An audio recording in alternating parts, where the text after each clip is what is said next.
जय श्री राधे कृष्णा। हमारे YouTube channel में आप सभी का स्वागत है।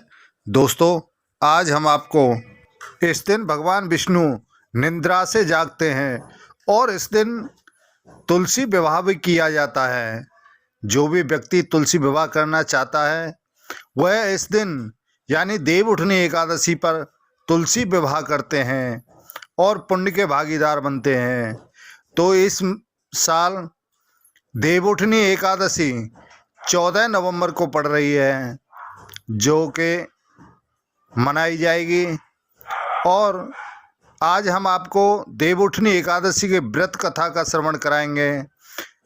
व्रत कथा का श्रवण कराएं उससे पहले जो भी नए सदस्य हमारे इस वीडियो को देख रहे हैं, जिन्होंने अभी तक मेरे चैनल को सब्सक्राइब नहीं किया है, वो पहली बार आए हैं, कृपया वे चैनल को सब्सक्राइब करें, लाइक करें तथा शेयर भी करें और बगल में लगा घंटी का बटन दबाना ना भूलें, जिससे हम जो भी वीडियो बनाएं उन सभी का नोटिफिकेशन आपके पास में पहुंचे। भगवान विष्णु 4 माह की योग निद्रा से जागते हैं, जिस कारण से सभी शुभ कार्य चालू हो जाते हैं, जैसे विवाह इत्यादि सभी शुरू हो जाते हैं। इस एकादशी को हम प्रबोधनी एकादशी भी कहते हैं, जो देव प्रबोध एकादशी इत्यादि भी कहा जाता है। इस एकादशी की व्रत कथा के बारे में हम आपको श्रवण कराएंगे और इसकी कथा सुनने से स्वर्ग की प्राप्ति होती है। बोलो एकादशी महात्मा की जय। तो आइए दोस्तों, अब हम आपको एकादशी व्रत कथा का महात्म्य सुनाते हैं। तो एक राजा के राज्य में सभी लोग एकादशी का व्रत रखते थे। प्रजा तथा नौकर चाकरों से लेकर पशुओं तक को एकादशी के दिन अन्न नहीं दिया जाता था। एक दिन किसी दूसरे राज्य का एक व्यक्ति राजा के पास आकर बोला, महाराज कृपया करके मुझे आप नौकरी पर रख लीजिए। तब राजा ने उसके सामने एक शर्त रखी कि ठीक है, हम आपको नौकरी पर रख लेते हैं, किंतु रोज तो तुम्हें खाने को सब कुछ मिलेगा, पर एकादशी को खाने के लिए अन्न नहीं मिलेगा। उस व्यक्ति ने उस समय हाँ कर ली, पर एकादशी के दिन जब उसे फलाहार का सामान दिया गया तो वह राजा के सामने जाकर गिड़गिड़ाने लगा कि महाराज, इससे मेरा पेट नहीं भरता, मैं भूखा ही मर जाऊंगा, मुझे आप कुछ खाने के लिए अन्न दे दीजिए।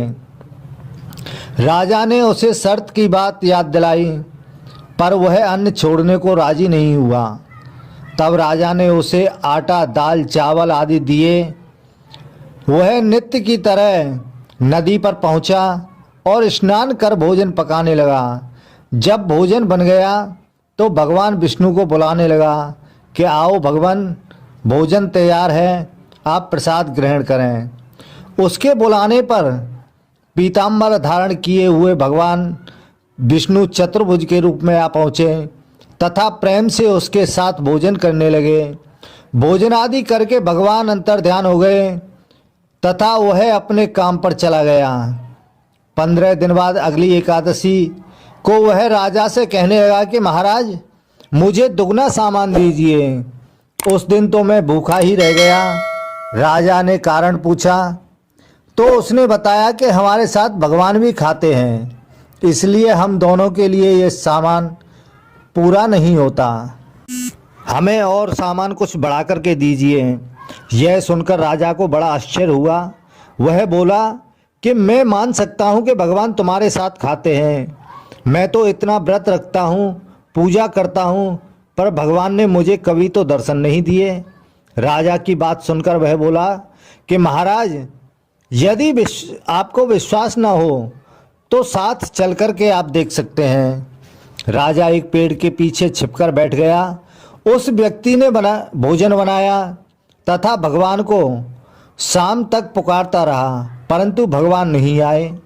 अंत में उसने कहा कि हे भगवान, यदि आप नहीं आए तो मैं नदी में कूदकर अपने प्राण त्याग दूंगा। लेकिन भगवान नहीं आए।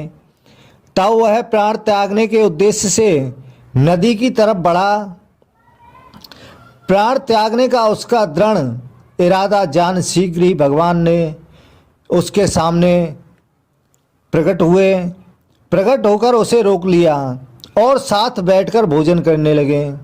खा पी कर वे उसे अपने विमान में बैठाकर अपने धाम ले गए। यह देख राजा ने सोचा कि व्रत उपवास से तब तक कोई फायदा नहीं जब तक मन शुद्ध ना हो। इससे राजा को ज्ञान मिला, वह भी मन से व्रत उपवास करने लगा और अंत में स्वर्ग को प्राप्त हुआ। तो इसलिए श्रद्धा भाव से मन को पवित्र रखकर व्रत सभी को करना चाहिए। इसी के साथ ही एकादशी व्रत कथायाम संपूर्ण। बोलो एकादशी महात्म की जय। तो दोस्तों, हमने देवउठनी एकादशी के व्रत के बारे में आपको श्रवण कराया है। व्रत कथा महात्मा आपको संपूर्ण सुनाया है। यह वीडियो आपको कैसा लगा? हमें उम्मीद है अच्छा लगा होगा। कृपया चैनल को सब्सक्राइब करें, लाइक करें तथा शेयर भी करें और बगल में लगा घंटी का बटन दबाना ना भूलें, जिससे हम जो भी वीडियो बनाएं उन सभी का नोटिफिकेशन आपके पास में पहुंचे। इसी के साथ ही जय श्री राधे कृष्णा।